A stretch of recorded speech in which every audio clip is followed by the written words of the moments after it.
Rain slammed the empty highway like a verdict, cold and unforgiving, as a single dad skidded to a stop and saw something that did not belong there at all, a female cop, soaked to the bone, stranded in a wheelchair on the shoulder of the road, her uniform darkened by the storm, her face trembling with a pain deeper than the rain.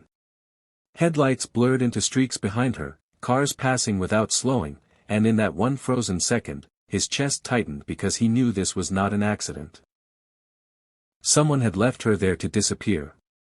Before the story pulls you deeper, take a moment to like, comment, share, and subscribe to the channel Grandma Dearie if you believe in kindness, second chances, and the quiet power of doing the right thing when no one is watching. He was not supposed to be there.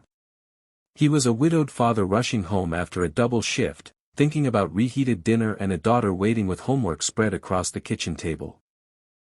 His life had become a careful balance of exhaustion and love, of showing up even when his hands shook from fatigue. When he saw her, instinct overruled fear.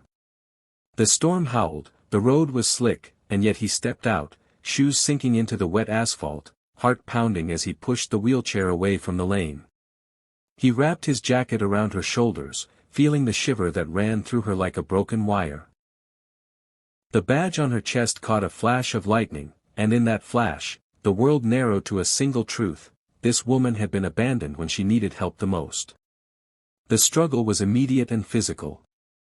The wheelchair resisted the mud, the rain turned every movement into a fight, and his back screamed as he leaned into it. He felt anger rise, not loud and wild, but cold and steady. Someone had made a choice to leave her there, to let the storm decide her fate. As he pushed, memories of his own lowest nights surfaced, the hospital hallway where he had learned he would be raising a child alone, the long mornings where grief had felt heavier than sleep. He knew what it was to be left standing in the rain while the world kept moving. That knowledge gave him strength. He got her into the car, warmed her hands, and drove through the storm as if it were a tunnel he had to outrun. At the nearest shelter, light spilled out like mercy. Only then did he notice the fine details that made his breath catch.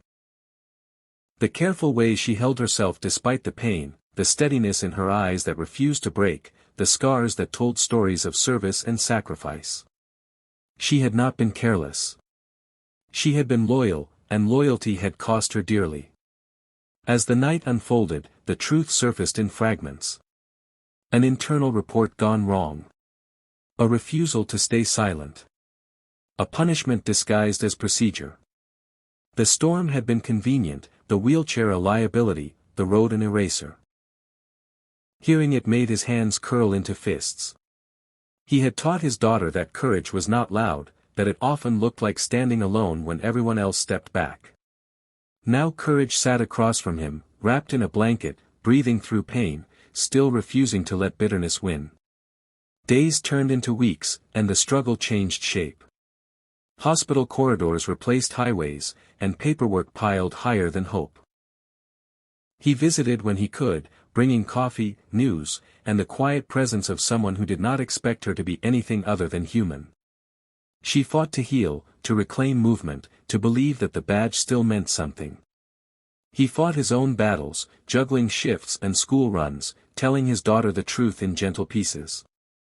She learned that heroes could be tired, that saving someone did not require superpowers, only a heart that refused to look away. The turning point came without warning, like the storm itself. A name surfaced in a report, then another. Evidence found its voice. The truth, once buried under rain and silence, rose. The man realized the truth that froze him was not just about corruption or betrayal.